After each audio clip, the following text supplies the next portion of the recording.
She had no gun, no army, no escape plan, just a typewriter, and the courage to lie to the Nazis' faces.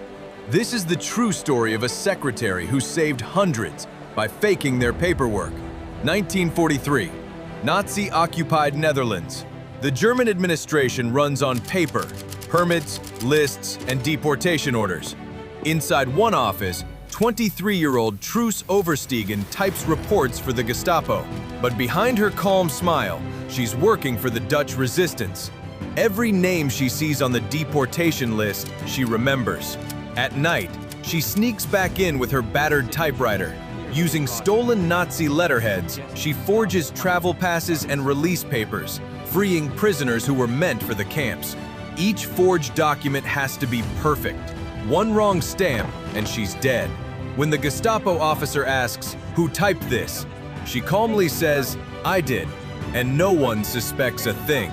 One morning, a soldier notices two identical serial numbers, one on a real pass, one fake. Truus freezes. Her hands shake, but instead of running, she laughs it off. "Oh, that must have been my typing mistake. You know how these machines jam." The officer shrugs and walks away. That single bluff keeps her alive and dozens of prisoners free. By 1945, Truus and her resistance group had saved over 300 Dutch Jews and prisoners. When the war ended, she vanished into quiet civilian life, never seeking fame, never writing a book. Her old typewriter was found years later, its keys still stained with ink and courage. No medals, no headlines, just a woman, a lie, and a typewriter that beat the Nazi war machine. Would you have had the nerve to do what she did?